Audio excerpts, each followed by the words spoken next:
അന്യരെന്ന മേലെഴുത്തു എന്നേക്കുമായി മായ്ച്ചു തന്ന ഉന്നതന്റെ വന്ധ്യനാമം ശ്രീയേശുനാമം അതിശയനാമം ഏറെനിക്കുംബനാമം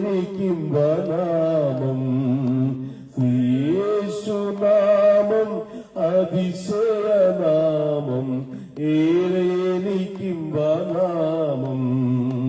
വാനം ഭൂമിയേവം പാതാളമൊരുപോൽ വാഴ്ത്തി വണങ്ങും നാമം വാനം ഭൂമിയേവം പാതാളമൊരുപോൽ വാഴ്ത്തി വണങ്ങും നാമം വാനിലും ഭൂമിയിലുമുള്ള എല്ലാ അധികാരത്തെയും ആയുധം വെപ്പിച്ച നാമം ഭൂമിയിലുമുള്ള എല്ലാ അധികാരത്തെയും ആയുധം വെപ്പിച്ച നാമം ശ്രീയേശുനാമം അതിശയനാമം ഏറെനിക്കുംബനാമം ശ്രീയേശുനാമം അതിശയനാമം ഏറെനിക്കുംബനാമം എല്ലാ നാമത്തിലും മേലായ നാമം ഭക്തർജനം വാഴ്ത്തും നാമം എല്ലാ നാമത്തിലും മേലായ നാമം ഭക്തർജനം വാഴ്ത്തും നാമം എല്ലാ മുഴക്കാലും മടങ്ങിടും തിരുമുൻപിൽ വല്ല ഭക്തമുള്ള നാമം എല്ലാ മുഴക്കാലും മടങ്ങിടും തിരുമുൻപിൽ വല്ല ഭക്തമുള്ള നാമം ശ്രീയേശുനാമം അതിശയനാമം ഏറെനിക്കുംബനാമം.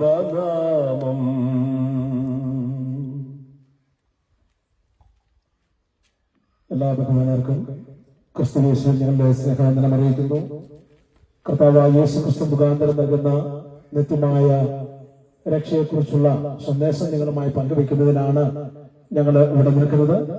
തുടർന്നുള്ള സമയങ്ങൾ ദൈവദിന ശുശ്രൂഷയ്ക്കായിട്ട് ഞങ്ങളുടെ സമയങ്ങളെ വേർതിരിക്കുന്നു. പാസ്റ്റർ എഡിസൺ നിങ്ങളോട് വചനം സംസാരിക്കും.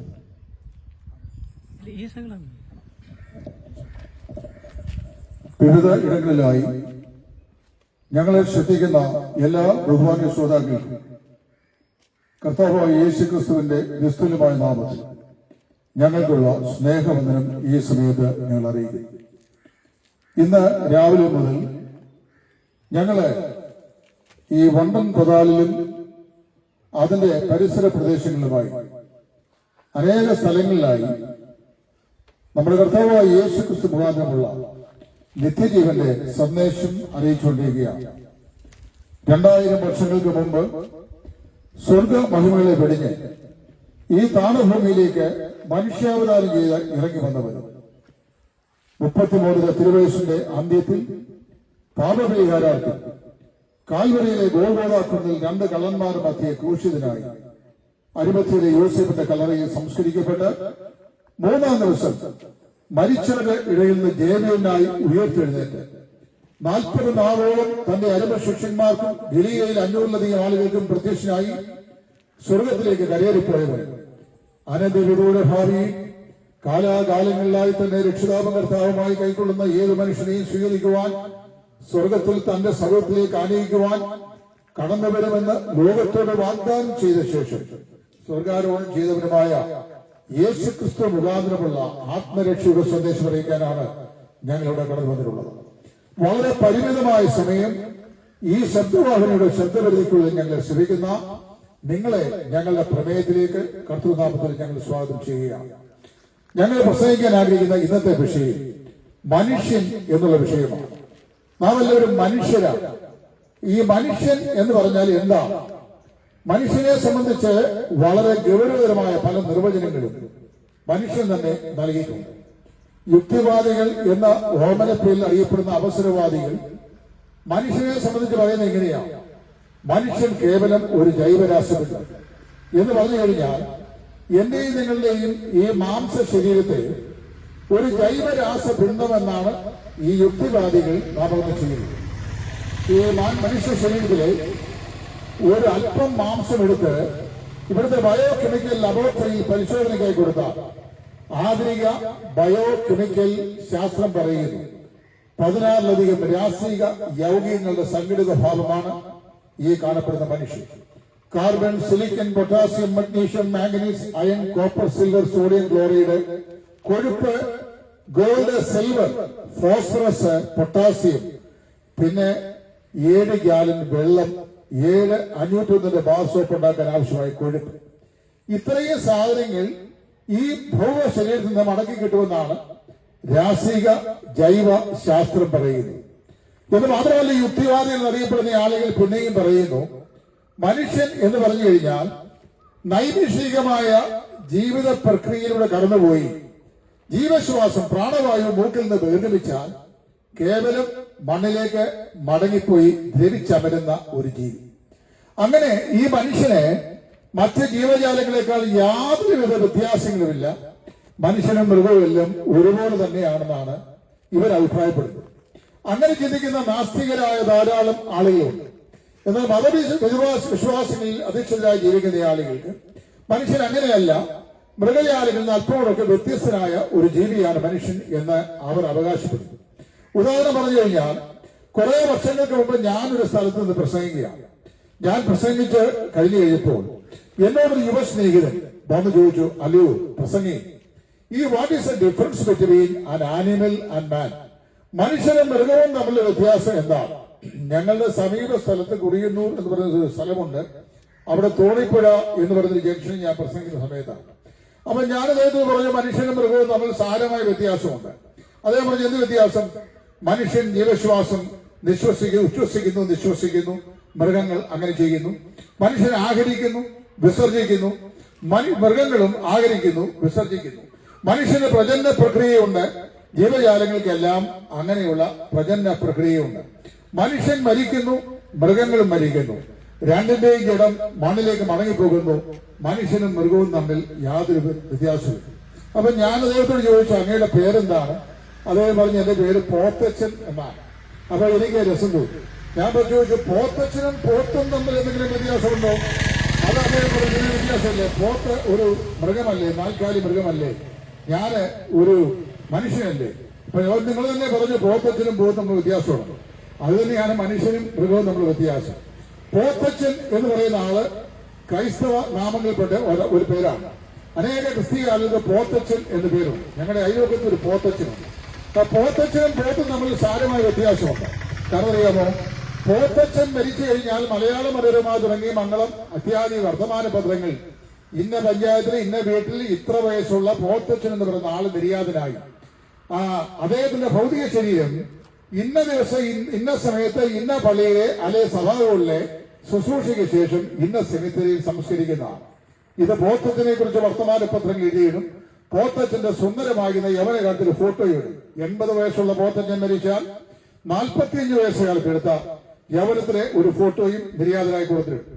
അങ്ങനെ ഇട്ട ശേഷം ഈ അറിയിപ്പ് ബന്ധുമിത്രാദികളെയും ചാർച്ചക്കാരെയും അറിയിക്കുന്നു. ഇതാണ് പത്രത്തിലെ വേണ്ട വാർത്ത. പക്ഷേ എനിക്ക് ഇപ്പോൾ 65 വയസ്സ് പ്രായമുണ്ട്. എന്റെ ദേശത്ത് ഒരുപാട് പശുക്കള്, പട്ടികള്, കോഴികള്, അതുപോലെ തന്നെ പോത്തുകള്, എരുമകള്, കാളകള് ഒക്കെ ചെത്തിട്ടുണ്ട്. ഇവയെ ഒന്നും ഒരു വാർത്തയും ഒരു പത്രക്കാരും എഴുതി ഇട്ടിട്ടില്ല. 2, ഒരു പോത്തും തമ്മിൽ കണ്ടത്തിൽ തീറ്റ തിന്നാൻ വേണ്ടി കൊണ്ട് കെട്ടിയെടുത്ത് പരസ്പരം കൊമ്പുകോർത്ത് ഒരു പോത്ത് മറ്റേ പോത്തിന്റെ നെറ്റിക്ക് കൊമ്പുകൊണ്ട് കുത്തി അതിനെ ആഴത്തിന് മുറിവേൽപ്പിച്ചിട്ട് ആ പോത്ത് ചത്തുപോയി കഴിഞ്ഞാൽ ആ പോത്തിന്റെ ഉടമസ്ഥന് ഒരു പക്ഷെങ്കിലും വേണ്ടി വന്നാൽ നഷ്ടപരിഹാരം ചോദിച്ചാൽ ആലോചിക്കാൻ ആ പോത്ത് കുത്തിക്കൊന്നു കഴിഞ്ഞാൽ, അപ്പൊ പോത്തിന്റെ ഓൾ കേരള സംഘടന ഒരു പെറ്റീഷൻ തയ്യാറാക്കി അടുത്തുള്ള മൃഗങ്ങളുടെ പരിപാലന കേന്ദ്രത്തിൽ കൊണ്ടുപോയി പരാതി കൊടുത്തിട്ട് മൃഗരാജനാകുന്ന കടുവയോട് ഞങ്ങളുടെ കൂട്ടത്തിൽപ്പെട്ട 2 പോത്തുകൾ തമ്മിൽ അന്യോന്യ യുദ്ധമുണ്ടായി, അതിലൊരു പോത്ത് മറ്റേ പോത്തിനെ കുത്തിക്കൊന്നു, അതുകൊണ്ട് അദ്ദേഹത്തിന്റെ പേരിൽ കൊലക്കുറ്റത്തിന് കേസ് ചാർജ് ചെയ്യണം എന്ന് പറഞ്ഞ് സംവിധാനം ചെയ്യുവാൻ മൃഗങ്ങളുടെ ഇടയിൽ ഒരു പോലീസ് സ്റ്റേഷൻ ഇല്ല. 2, മൃഗങ്ങളുടെ ഇടയിൽ കോടതിയില്ല, മൃഗങ്ങളുടെ ഇടയിൽ വ്യവഹാര സമിതിയില്ല. ഇതിന് ന്യായം വിധിക്കാൻ മൃഗങ്ങളുടെ രാജാവായി അറിയപ്പെടുന്ന കടുവ ഈ വനത്തിലുണ്ടെങ്കിലും കടുവ ഈ വിഷയങ്ങളൊന്നും കൈകാര്യം ചെയ്യുകയില്ല. അതിന്റെ അർത്ഥം അത് മൃഗങ്ങൾക്ക് ഇല്ലാത്ത എന്തോ ഒന്ന് മനുഷ്യനുണ്ടെന്ന് അതിന്റെ അർത്ഥം. എന്താണ് ഈ മൃഗങ്ങൾക്ക് ഇല്ലാത്ത എന്തോ ഒന്ന് മനുഷ്യനുണ്ടെന്ന് പറയുന്നത്? മൃഗങ്ങൾക്ക് ആത്മാവില്ല, മനുഷ്യനുണ്ട് ആത്മാവുണ്ട്. എന്താണ് ഈ ആത്മാവെന്ന് പറയാൻ കാര്യം? ഈ ആത്മാവ് ഇതിനെ സംബന്ധിച്ച് എഴുത്തച്ഛൻ ഇങ്ങനെ അഭിപ്രായപ്പെടുന്നത്, ആഴ്വഞ്ചേരി തമ്പുരാക്കളിലുണ്ട്, അയ്യൻപുലയിലുണ്ട്, ആദിത്യനിലുണ്ട്, അണുഭൂമിയിലുണ്ട്, അതിന് പരിശ്രമം എന്ന് പറഞ്ഞു കഴിഞ്ഞാൽ ആഴ്വഞ്ചേരി തമ്പുരാക്കൾക്കും അയ്യൻപുലയിനും അതുല്യമായിരിക്കുന്ന ഒരു ആത്മാവുണ്ട് എന്ന് പറഞ്ഞു കഴിഞ്ഞാൽ, നിങ്ങൾ സമൂഹത്തിലെ ഏറ്റവും ഉന്നത കുലജാതനായ ഒരു വ്യക്തിയാണെങ്കിലും, സമൂഹത്തിലെ താഴ്ന്ന വിഭാഗത്തിൽപ്പെട്ട ഒരാളാണെങ്കിലും, വിദ്യാസമ്പന്നാണെങ്കിലും വിദ്യാവിഹീനാണെങ്കിലും, സംസ്കാര സമ്പന്നാണെങ്കിലും സംസ്കാര വിഹീനാണെങ്കിലും, സമ്പന്നനാണെങ്കിലും ദരിദ്രനാണെങ്കിലും, രണ്ടുപേർക്കും ഉള്ളത് ഒരേ മൂല്യമുള്ള ആത്മാവാണ്. അതാണ് ആദിത്യനിലുണ്ട്, അണുഗ്രമയിലുണ്ട്, ആഴ്വഞ്ചേരി തമ്പ്രാക്കളിലുണ്ട്, അയ്യൻ പുരയിലുമുണ്ട്, അതിന് പരിശ്രമം. എല്ലാവർക്കും ഒരുപോലുള്ള ഒരേ ആത്മാവ്. ഈ ആത്മാവിനെ സംബന്ധിച്ച് വിശുദ്ധ ബൈബിളും സ്പഷ്ടമായി പറഞ്ഞിട്ടുണ്ട്. ഞാൻ പിന്നീട് അത് പറഞ്ഞുകൊള്ളാം, നിങ്ങൾ ശ്രദ്ധിക്കുക. അപ്പൊ മനുഷ്യൻ കേവലം ഒരു ജൈവരാസ പിണ്ഡമല്ല ആണെന്ന് പറഞ്ഞാൽ സമ്മതിക്കാനായിട്ട് സാധിക്കുകയില്ല. ഇവിടെ 2 ഐരോപ്യക്കാർ നമ്മൾ വടക്കുണ്ടാക്കി ഒരുത്തിന് കത്തിയെടുത്ത് മറ്റവനെ കുത്തിയാൽ പോലീസ് നിമിഷത്തിൽ വരികയും കുത്തിയവനെ അറസ്റ്റ് ചെയ്യുകയും നേരെ കോടതി മജിസ്ട്രേറ്റ് കോടതി അദ്ദേഹത്തെ റിമാൻഡ് ചെയ്യുകയും കൊണ്ടുപോവുകയും കോടതി അദ്ദേഹത്തെ റിമാൻഡ് ചെയ്യുകയും ചെയ്യും. പോലീസ് കുറ്റം സംബന്ധിച്ച് അന്വേഷിക്കും, കോടതിയിൽ അദ്ദേഹത്തെ കുറ്റാന്വേഷണം റിപ്പോർട്ട് ചെയ്യും, കോടതി 90 ദിവസത്തിനുള്ളത് റിപ്പോർട്ട് ചെയ്യും, പോലീസ് റിപ്പോർട്ട് ചെയ്യും, കോടതി അവനെ വിസ്തരിക്കും. ശിക്ഷ തെളിയിക്കപ്പെട്ടാൽ കുറ്റം തെളിയിക്കപ്പെട്ടാൽ ശിക്ഷ വിധിക്കപ്പെടും. അവൻ ജയിൽ തുകയിൽ അടയ്ക്കപ്പെടും, അല്ലെങ്കിൽ വധശിക്ഷയ്ക്ക് വിധിക്കപ്പെടും. കാരണം അറിയാമോ, മനുഷ്യന്റെ ജീവനെ എടുക്കാൻ ദൈവത്തിലല്ലാതെ മറ്റാർക്കും അവകാശമില്ല. മനുഷ്യന് അതുല്യമായി ഇതൊരു ആത്മാവുണ്ട് എന്നുള്ളതിന്റെ ഏറ്റവും വലിയ തെളിവാണ്. ഇനി മനുഷ്യൻ ആത്മാവുണ്ട് എന്ന് പറഞ്ഞു കഴിഞ്ഞാൽ ഇത് എങ്ങനെയാ ഞങ്ങളെ പോലുള്ള ആളുകൾ വിശ്വസിക്കുന്നത്? ആരെങ്കിലും ആത്മാവിനെ കണ്ടിട്ടുണ്ടോ എന്ന് ഒരാളിനോട് ചോദിച്ചു. ഇല്ല, ആത്മാവിനെ കണ്ടിട്ടില്ല. ഞാൻ അവർക്ക് വിശദീകരണം കൊടുത്തു. ഞാൻ നിങ്ങളുടെ വീട്ടിൽ ഇലക്ട്രിക് ലൈറ്റ് ഉണ്ടോ? ഉണ്ട്. അത് എങ്ങനെയാ പ്രകാശിക്കുന്നത്? അത് ഞങ്ങൾ സ്വിച്ച് ഇടും, അപ്പോൾ ബൾബ് കത്തും, പ്രകാശം മുറിയിൽ പരത്തും. അതെ, നിങ്ങൾ നാളെ വരെ ഇലക്ട്രിസിറ്റിയെ കണ്ടിട്ടുണ്ടോ? ഇല്ല. അതെങ്ങനെയാ സാറേ ഇലക്ട്രിസിറ്റിയെ കാണുന്ന കാര്യം? അത് കാണാൻ പറ്റുകയില്ലല്ലോ. അത് വയറിനകത്തൂടെ ഇങ്ങനെ പോകുന്നൊരു സാധനമല്ലേ. ഞാൻ വയറിനകത്തൂടെ എങ്ങനെ പോകുന്നു? അത് ഇങ്ങനെ പോകുന്നു. ഇങ്ങനെ പോകുന്നു പറഞ്ഞു കഴിഞ്ഞാൽ ബൾബ് കത്തിക്കുന്നത് ഇലക്ട്രിക് പവറാണ്, പക്ഷെ ഇലക്ട്രിസിറ്റിയെ കാണാൻ പറ്റുകയില്ല. പിന്നെ ഇദ്ദേഹത്തെ ഒന്ന് പരിചയപ്പെടാതെ വെച്ച് ആരെങ്കിലും ഒന്ന് തൊട്ടു നോക്കിയാലോ? തൊട്ടാൽ വിവരം അറിയും. ട്രാൻസ്ഫോമറിന്റെ വാതിക്കൽ 2 അസ്ഥിയോട് ഒരു തലയോട്ടിയുമായിട്ട് ചിഹ്നം വെച്ചിട്ടുണ്ട്. അത്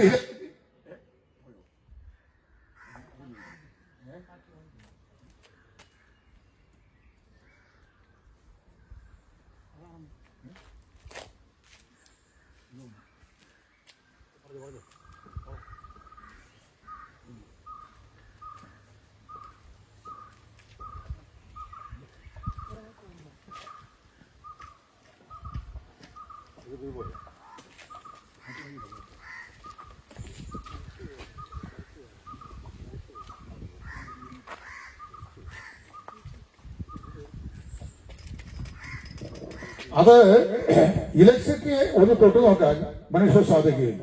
ട്രാൻസ്ഫോമറിന്റെ വാതിക്കലിരിക്കുന്ന ഈ 2 അസ്ഥി കഷ്ണവും അതിന് നടുക്ക് വെച്ചിരിക്കുന്ന തലയോട്ടിയും ഈ ഇലക്ട്രിസിറ്റി ഡിപ്പാർട്ട്മെന്റ് വെച്ചിരിക്കുന്ന ഒരു ഭയനിർദ്ദേശമാണ്. എന്താണ്?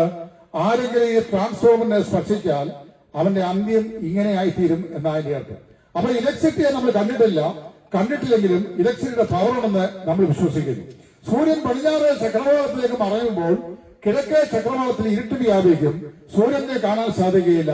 സൂര്യൻ പടിഞ്ഞാറേ ചക്രവാളത്തിൽ അസ്തമിച്ചാലും ഭൂമിയിൽ ആകാശ സൂര്യൻ ഉണ്ടെന്ന് നമ്മൾ വിശ്വസിക്കുന്നു. പ്രാണവായു നാം ശ്വസിക്കുന്നു, അതിനെ കാണാൻ കഴിയുകയില്ല, സ്പർശിക്കാൻ കഴിയുകയില്ല, പക്ഷേ പ്രാണവായു ഉണ്ടെന്ന് നമ്മൾ വിശ്വസിക്കുന്നു. അങ്ങനെയാണെങ്കിൽ മനുഷ്യന് ആത്മാവുണ്ടെന്നും എന്ത് ചെയ്യണം? വിശ്വസിക്കണം. എന്താണ് ഈ ആത്മാവ് മനുഷ്യനുണ്ട് എന്ന് നമ്മൾ വിശ്വസിക്കാൻ കാരണം? ആത്മശക്തിക്ക് ത്രിവിധമായ സവിശേഷതകൾ. 1 ഇന്റലക്ട്, അതായത് ബുദ്ധിശക്തി. 2 റീസൺ, ചിന്താശക്തി. 3 ഇച്ഛാശക്തി. ഇത് 3 വളരെ പരിമിതമായ വാക്കിൽ ഞാൻ പറഞ്ഞേക്കാം. നമ്മളെല്ലാവരും മനുഷ്യരായതുകൊണ്ട് നമുക്ക് ആത്മാവുള്ളതുകൊണ്ട് മൃഗങ്ങൾക്കില്ലാത്തതും നമുക്കുള്ളതുമായ 3 സവിശേഷതകൾ. 1, മൃഗങ്ങൾക്ക് ബുദ്ധിയുണ്ട്, നൈസർഗികമായ ബുദ്ധി എന്ന് പറഞ്ഞു കഴിഞ്ഞാൽ എതിരാളി അതിനെ ആക്രമിക്കാൻ വന്നാൽ പ്രതികരിക്കാനും ഓടി രക്ഷപ്പെടുവാനുള്ള നൈസർഗികമായ ബുദ്ധി ആർക്കുണ്ട്? ജീവജാലങ്ങൾക്കുണ്ട്. എന്നാൽ മനുഷ്യന് അതിനേക്കാൾ അതിശക്തമായിരിക്കുന്ന ഇന്റലിജൻസ് ഉണ്ട്, ബുദ്ധിയുണ്ട്. ബുദ്ധിശക്തിയുണ്ട്. അത് മൃഗങ്ങളെക്കാൾ ശ്രേഷ്ഠമാണ്. അപ്പൊ മനുഷ്യന്റെ ബുദ്ധി ജീവജാലങ്ങളെക്കാൾ ഇതര തിരികളെക്കാൾ ശ്രേഷ്ഠമാണ്. 2, ഈ മൃഗങ്ങൾക്ക് ചിന്താശക്തിയില്ല. ചിന്താശക്തി പറഞ്ഞു കഴിഞ്ഞാൽ ആശയങ്ങളെ ബുദ്ധിയുടെ മണ്ഡലത്തിട്ട് അയവിറക്കി ആശയങ്ങളെ ക്രോഡീകരിച്ച് ശ്രേഷ്ഠമാകുന്ന സംവിധാനങ്ങളിലേക്ക് വഴിയെടുക്കാൻ കഴിയുന്ന ബുദ്ധിശക്തി മനുഷ്യന് മാത്രമേ ഉള്ളൂ. അത് ജീവജാലങ്ങൾക്കില്ല. ഉദാഹരണം പറഞ്ഞു കഴിഞ്ഞാൽ മനുഷ്യന്റെ കൗശല മണ്ഡലങ്ങളിലുള്ള അവന്റെ കഴിവെന്ന് പറയുന്നത് ഇതര ജീവജാലങ്ങളുള്ളതിനേക്കാൾ ശ്രേഷ്ഠമായ ഒന്നാണ്. 2000 വർഷങ്ങൾക്ക് മുമ്പ് ഒരു തൂക്കണാൻകുരുവി ഓലയുടെ തുഞ്ചത്തിരിക്കുന്ന നാരുകൊണ്ട് 2000 വർഷത്തെ മുമ്പ് ഏതൊരു അസംസ്കൃത വസ്തുകൊണ്ട് അത് ഓലത്തുഞ്ചത്തിന് കൂടുണ്ടാക്കിയോ, ഏത് എഞ്ചിനീയറിംഗ് വിദ്യയിൽ ആ കുരുവി കൂട് നിർമ്മിച്ചുവോ അതേ വിദ്യ തന്നെയാണ് 2000 വർഷം കഴിഞ്ഞും മനുഷ്യൻ ഈ ജീവജാലങ്ങൾ ഇന്നും അങ്ങനെ തന്നെ കെട്ടിക്കൊണ്ടിരിക്കുന്നത്. എല്ലാ പക്ഷികളും ഉണ്ടാക്കുന്ന കൂടുകൾ ഒരേ മാതൃകയിലുള്ള കൂടുകൾ ഒരേ അസംസ്കൃത വസ്തുക്കൾ കൊണ്ടാണ്. അതിന് കാലത്തിന്റെ വിളംബത്തിൽ യാതൊരു വ്യത്യാസവും സംഭവിച്ചില്ല. പക്ഷേ മനുഷ്യനല്ല, മരുഭൂമിയിലും നദീതടങ്ങളിലും മലയോരങ്ങളിലും ഗഹുരങ്ങളിലും പാറപ്പുറപ്പുകളിലും പാർത്തുവന്ന മനുഷ്യൻ അമ്പരച്ചുംബികളായി സൗരങ്ങളുടെ ഉടമസ്ഥന്മാരായി മാറ്റപ്പെട്ടു. അവര് മനുഷ്യന്റെ ബുദ്ധിമണ്ഡലം കൊണ്ട് മനുഷ്യൻ ചിന്തിച്ച് വിഭാവന ചെയ്ത കാര്യങ്ങളൊക്കെ മനുഷ്യൻ നേടിയിട്ടുണ്ട്. ശാസ്ത്രത്തെ വിരൽത്തുമ്പിൽ ഒതുക്കുവാൻ കഴിയുന്ന ബുദ്ധിശക്തിയും ചിന്താശക്തിയും ഉള്ളവനാണ് മനുഷ്യൻ. 3, ഇച്ഛാശക്തി. അത് മനുഷ്യന് മാത്രമുള്ള ഒരു പ്രത്യേക കഴിവാണ്. അതായത് കട്ടുള്ള ഒരു കപ്പയുടെ ഇല ഭക്ഷിച്ചു കഴിഞ്ഞാൽ ചത്തുപോകുമെന്ന് ഒരാടിനറിയത്തില്ല. ആടിനെ അത് കിട്ടിയാൽ ആവേശത്തോടെ ആ ഭക്ഷ്യ തിന്നും കട്ട പിടിച്ച് ചത്തുപോകും. പക്ഷേ പരാമർ എൻഡിൻ കൊളുത്തിൻ മുതലായ വിഷദ്രാവകങ്ങൾ അത് കുടിച്ചാൽ മരിച്ചു പോകുന്ന മനുഷ്യറിയാം. ഇലക്ട്രിക് വയറിൽ കൈകൊണ്ട് പിടിച്ചാൽ കറണ്ടടിച്ച് ചത്തുപോകുന്ന മനുഷ്യറിയാം. അതുപോലെ വിഷവസ്തുക്കൾ ഭക്ഷിച്ചാൽ അപകടമുണ്ടാകുന്ന മനുഷ്യറിയാം. അപകട സൂചനകളെ മുന്നറിഞ്ഞ് അവയെ ഒഴിഞ്ഞു മാറുവാൻ മനുഷ്യർ സാധിക്കും. അപ്പൊ ഞാൻ പറഞ്ഞത് ഇന്റലക്ട്, റീസൺ, വിൽ, ഇത് 3 ആത്മാവിന്റെ ത്രിവിധമായ ഭാവങ്ങളാണ്. ഇത് മനുഷ്യന് മാത്രമേ ഉള്ളൂ. ഇങ്ങനെയുള്ള ഒരു മനുഷ്യൻ കേവലം ഒരു ജൈവരാസപിണ്ഡമല്ല. ഈ മനുഷ്യനെ സംബന്ധിച്ച് പറയുമ്പോൾ അവന് അവിനാശിയായിരുന്ന അല്ലെങ്കിൽ ഒരിക്കൽ നശിച്ചു പോകാത്ത ഒരാത്മസത്ത ഏത് മനുഷ്യനും ഉണ്ട്. ഈ ആത്മസത്ത പുറം ശരീരത്തെ നാം എങ്ങനെ കാണുന്നുവോ അതുപോലെ തന്നെ അതേ രൂപഭാവത്തിൽ ഈ ശരീരത്തിന്റെ ഉള്ളിൽ വസിക്കുന്ന മനുഷ്യന് വ്യക്തിത്വം നൽകുന്ന ആത്മഘടകമാണ് മനുഷ്യന്റെ ആത്മാവ് എന്ന് പറയുന്നു. ഈ ആത്മാവ് എല്ലാ മനുഷ്യനുമുണ്ട്. അതിന്റെ എല്ലാവരുടെയും വില ഒന്ന് തന്നെയാണ്. മനുഷ്യൻ മരിക്കുമ്പോൾ ഈ ആത്മാവാണ് ശരീരത്തെ വിട്ട് വേർപിരിക്കുന്നത്. ഈ ആത്മാവ് ശരീരത്തെ വിട്ട് വേർപിരിച്ചാൽ മനുഷ്യൻ മരിച്ചുപോയി എന്ന് പറയും. മരണത്തിന് പല ഓമന പേരുകൾ നാം നൽകാറുണ്ട്. സാധാരണയായി കവികൾ മരിച്ചാൽ കവി ദിവംഗതനായി എന്ന് പറയും. മന്ത്രിമാർ മരിച്ചാൽ മന്ത്രി അന്തരിച്ചു എന്ന് പറയും. സന്യാസിമാർ മരിച്ചാൽ, സ്വാമിമാർ മരിച്ചാൽ സ്വാമി സമാധിയായി എന്ന് പറയും. മെത്രാപ്പൊലിത്ത മരിച്ചാൽ കാലം ചെയ്തു എന്ന് പറയും. രാജാവ് മരിച്ചാൽ നാട് നീങ്ങി എന്ന് പറയും. കർത്താവായ യേശുക്രിസ്തുവിൽ വിശ്വസിച്ച് ആത്മരക്ഷ പ്രാപിച്ച വിശ്വാസികളായ ആളുകൾ മരിച്ചാൽ ക്രിസ്തുവിൽ നിദ്ര പ്രാപിച്ചു അല്ലെങ്കിൽ നിത്യതയെ പുലർത്തി എന്ന് പറയും. സാധാരണക്കാരൻ മരിച്ചാൽ മരിച്ചെന്ന് പറയും. ഒരു പാവപ്പെട്ടവൻ മരിച്ചു കഴിഞ്ഞാൽ ചത്തുപോയി എന്ന് പറയും. മരണത്തിന് പല നിലയുള്ള പര്യായ പദങ്ങൾ മനുഷ്യൻ പറയുന്നുണ്ടെങ്കിലും അനുഭവത്തിലെല്ലാം ഒന്ന് തന്നെയാണ്. ഈ മനുഷ്യൻ മരിക്കുന്നു. അതായത് മനുഷ്യനെ മൃഗങ്ങളെക്കാൾ ശ്രേഷ്ഠനായ, മൃഗങ്ങളെക്കാൾ ചിന്താശക്തിയുള്ള, മൃഗങ്ങളെക്കാൾ ബുദ്ധിശക്തിയുള്ള, മൃഗങ്ങളെക്കാൾ ഇച്ഛാശക്തിയുള്ള, നന്മയും തിന്മയും തിരഞ്ഞെടുക്കാൻ കഴിയുന്ന കഴിവുള്ള ഈ മനുഷ്യൻ എന്ത് ചെയ്യുന്നു? മരിക്കുന്നു. അങ്ങനെ മനുഷ്യൻ മരിച്ചാൽ അവൻ എന്ത് സംഭവിക്കും? വിശുദ്ധ ബൈബിളിൽ പറയുന്നു, മനുഷ്യൻ മരിച്ചാൽ അതുകൊണ്ട് അവന്റെ ജീവിതം ഇവിടെ അവസാനിക്കുന്നില്ല. മരണം മറ്റൊരു ജീവിതത്തിലേക്കുള്ള പ്രവാസ കവാടമാണ്.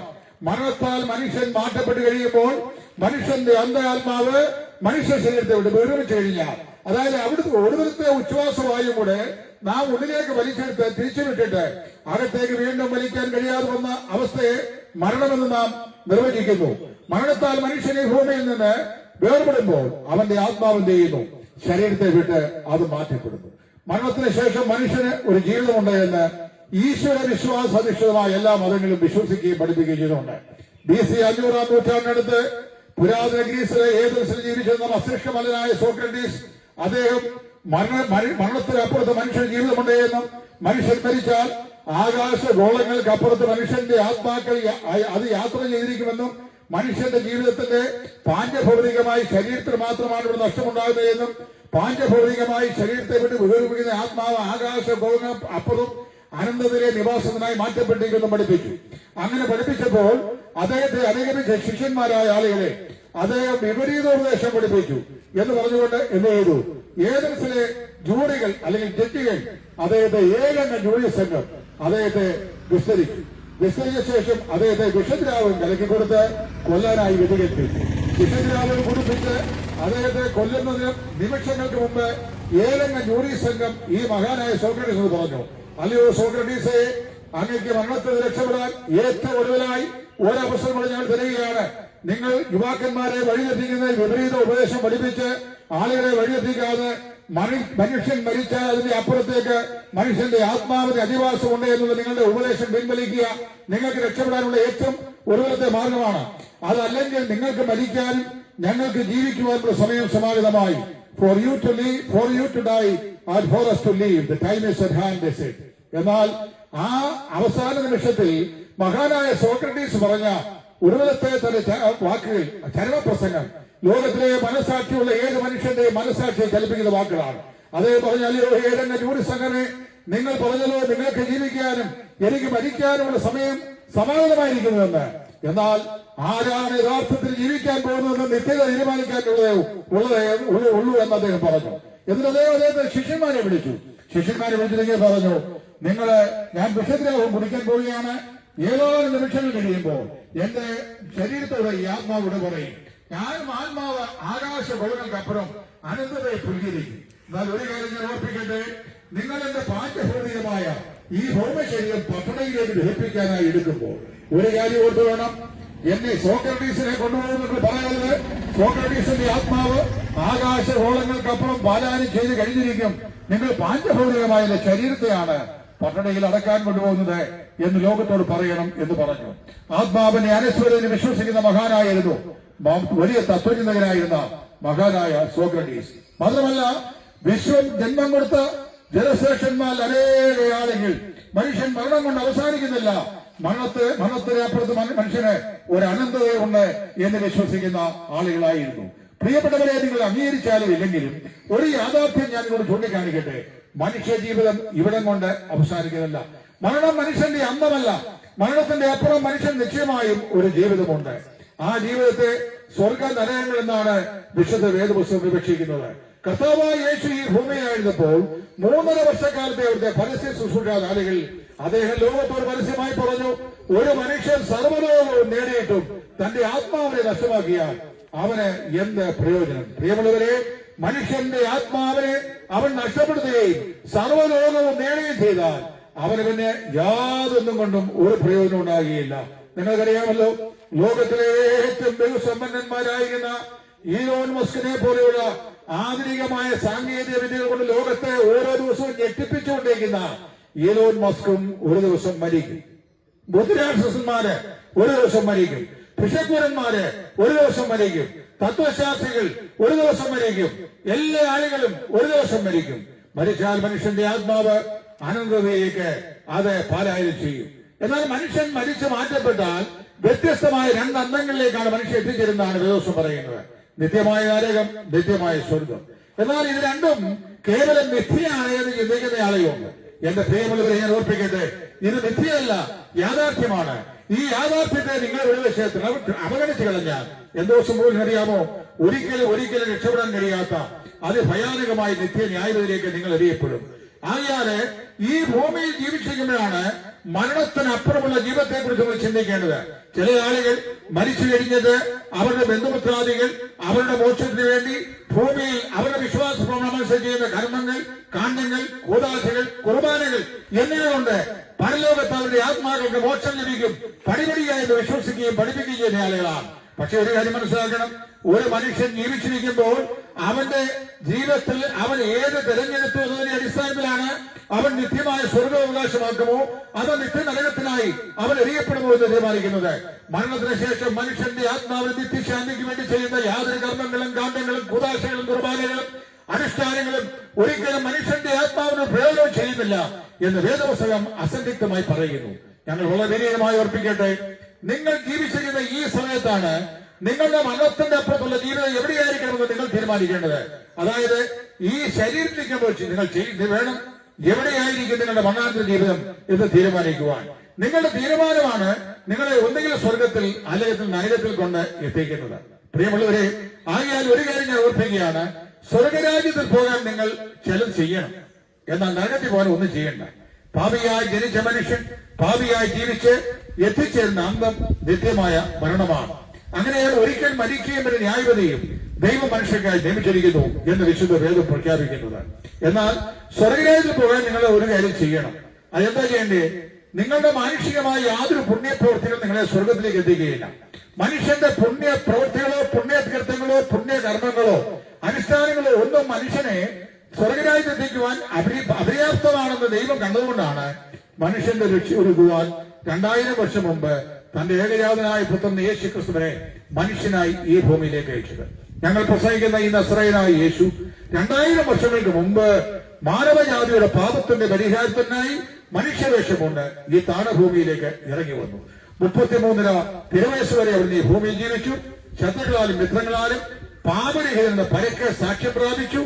അവരെ വിസ്തരിച്ച നീതിന്യായ കോടതിയിൽ അവൻ കുറ്റമില്ലാത്തവനാണ് പരസ്യമായി വിധി പ്രഖ്യാപിച്ചു. എങ്കിലും റോമാക്കാർക്കായ പടയാളികൾ യഹൂദന്മാരെ പ്രസാദിപ്പിക്കുവാൻ കാൽവരിയിൽ അവനെ ക്രൂശിച്ചു. എന്നാൽ യേശു ക്രിസ്തുവിന്റെ മരണം അവന്റെ ജീവിതത്തിന്റെ അന്ത്യമായിരുന്നില്ല. യേശു പറഞ്ഞു, ഈ മന്ദിരം പൊളിപ്പിയിൽ ഞാൻ 3 നാൾ കഴിയുമ്പോൾ അതിനെ പുതുക്കി പണിയും.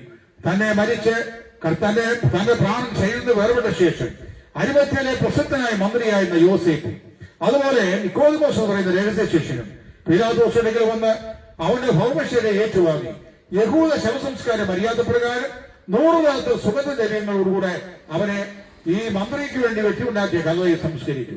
അതിന്റെ വാതിൽക്കൽ ഭീമാകാരമായ കല്ലും ഉരുട്ടിവെച്ചു. റോമൻ മുദ്രകളാൽ അത് മുദ്രിതമാക്കിയെന്ന് പറയപ്പെടുന്നു. മാത്രമല്ല, മരിച്ചുപോയ യേശു ക്രിസ്തു ഉയർക്കാതിരിക്കുവാൻ റോമൻ പടയാളികളെ കുന്തവും വേണ്ടി അവിടെ കാവൽ നിർത്തി. നിങ്ങൾ ലോകചരിത്രത്തിൽ എന്തോരം കേട്ടിട്ടുണ്ട്. ഇവിടെ എത്രയോ രാഷ്ട്രീയ ആചാര്യന്മാർ, മത നേതാക്കന്മാർ, സന്യാസിമാർ, മെത്രാപോലിത്തമാർ, സാമൂഹ്യ പരിഷ്കർത്താക്കൾ ഇവരൊക്കെ മരിച്ചിട്ടുണ്ട്. അവരാരെങ്കിലും മരിച്ചാൽ ഉയർത്തെഴുന്നേൽക്കാതിരിക്കുവാൻ ഇവിടുത്തെ ഏതെങ്കിലും കോടതിയോ പോലീസ് സ്റ്റേഷനോ പോലീസുകാരെ AK-47 കയ്യിൽ കൊടുത്തിട്ട് കാവൽ നിർത്തി ഏതെങ്കിലും കല്ലറ ഏതെങ്കിലും മഹന്മാരുടെ ഉണ്ടോ?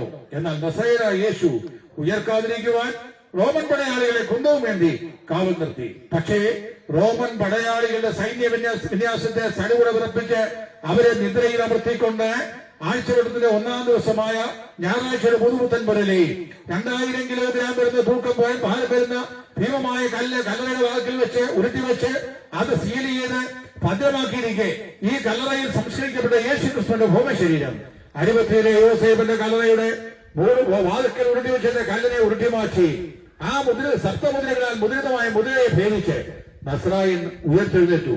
അവനെ കുറിച്ച് വേദപുസ്തകങ്ങൾ പറയുന്നു, അവൻ ഇവിടെയില്ല, അവൻ മരിച്ചവരിൽ നിന്ന് ഉയർത്തെഴുന്നേറ്റിരിക്കുന്നു. പ്രിയമുള്ളവരെ, ഉലക മഹാന്മാർ അകലിൽ ഒരുപോലെ ഇന്നും കല്ലറയിൽ ഉറങ്ങുമ്പോൾ ഞങ്ങൾ പ്രസംഗിക്കുന്ന നസ്രായനായ യേശു അവൻ മാത്രം ഉയരങ്ങളിൽ ജീവിക്കുന്നു. അവിടുന്ന് മരണത്തെ ജയിച്ച് ഉയർത്തെഴുന്നേറ്റു.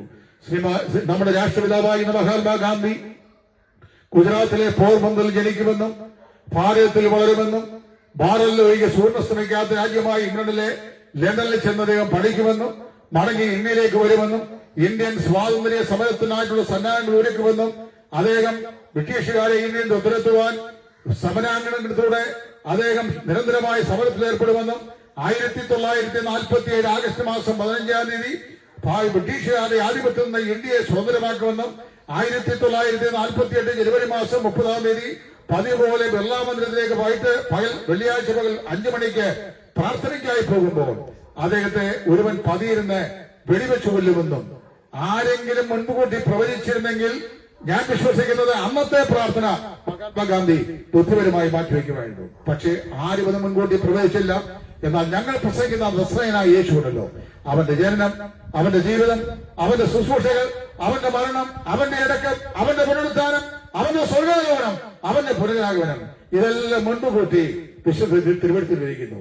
അതുകൊണ്ടാണ് അപ്പോസ്തലനായ പൗലോസ് പറഞ്ഞു, നമ്മുടെ കർത്താവായ യേശു തിരുവെടുത്തൽ പ്രകാരം ജനിച്ചു, തിരുവെടുത്തൽ പ്രകാരം മരിച്ചു, തിരുവെടുത്തൽ പ്രകാരം 3-ാം ദിവസം ഉയർത്തെഴുന്നേറ്റു. പ്രിയമുള്ളവരെ, ലോകത്തിന്റെ രക്ഷകനായി, പാപിയുടെ രക്ഷയ്ക്കായി 2000 വർഷങ്ങൾക്ക് മുമ്പ് ഈ താണഭൂമിയിലേക്ക് ഇറങ്ങി വന്ന മനുഷ്യരായ നമ്മളോട്ട് സമാനരായി കേവലം മനുഷ്യ ശരീരത്തിൽ പാപരഹിതനായി 33 വർഷക്കാലം ജീവിച്ച നമ്മുടെ കർത്താവായ യേശു മാനവരാശിയുടെ പാപത്തിന്റെ പരിഹാരത്തിനായി പാപത്തിന്റെ അന്ധകാരത്തിൽ അടിപൊളിപ്പോയ മനുഷ്യനെ, ആശയത്തിൽ പോയ മനുഷ്യനെ നിത്യ നരകാത്തിൽ നിന്ന് അവനെ വിടുവിക്കുവാൻ, അവൻ ആത്മരക്ഷ എടുക്കുവാൻ കർത്താവായ യേശു നമ്മുടെ എല്ലാവരുടെയും പാപങ്ങൾക്ക് വേണ്ടി ക്രൂശിന്മേൽ യാഗമായി തീർന്നു.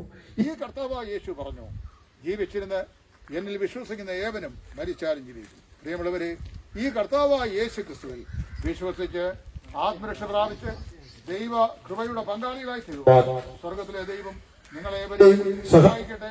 കർത്താവായ യേശു ക്രിസ്തു മുഖാന്തരമുള്ള പാപത്തിന്റെ പരിഹാരം പ്രാപിപ്പാൻ നിൽക്കണം നിങ്ങൾക്ക് സ്വർഗത്തിലെ ദൈവം സംഗതിയാക്കട്ടെ എന്ന് ആത്മാർത്ഥമായി പ്രാർത്ഥിച്ചുകൊണ്ട് നിങ്ങൾക്ക് എല്ലാവർക്കും നന്ദി അറിയിച്ചുകൊണ്ട് ഞങ്ങളുടെ വാക്കിൽ വിരമിക്കുന്നു. ദൈവനാമം മഹത്വപ്പെടുമാറാകട്ടെ.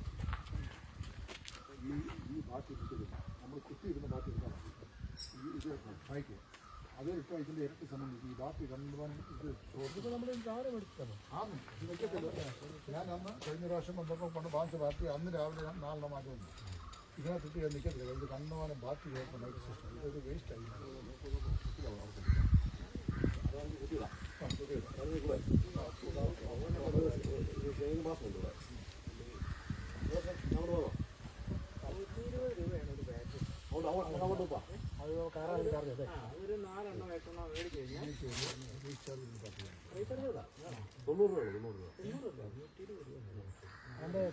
ഇങ്ങനെ ഒരു സാഹചര്യത്തിലും തന്നെ ഈ ബാക്കി ഒരിക്കലും നമ്മൾ മാറാതെ ഈ ബാക്കി 1 മിനിറ്റ് നേരം വെള്ളത്തിനകത്ത് തിളപ്പിക്കും. തിളപ്പിക്കുന്നതിനകത്ത് ഒരു ഉപ്പിടുക. ഉപ്പിട്ട ശേഷം ബാക്കി എടുക്കാത്ത ഇടുക. എത്രയും ചാർജ് പോയത്രയും ചാർജ് അത് കാണിക്കുന്നുണ്ടോ? നമ്മളൊന്നും പോകേണ്ട കാര്യം ഓരോരുത്തരും ഓരോ കാര്യമാണ്. ഇത്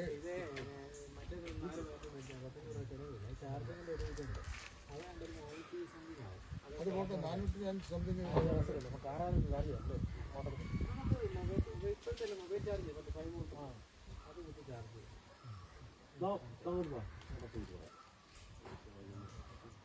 ചാർജ് ചെയ്യാൻ വേണ്ടി മാത്രം ചാർജ് ചെയ്യാൻ വേണ്ടി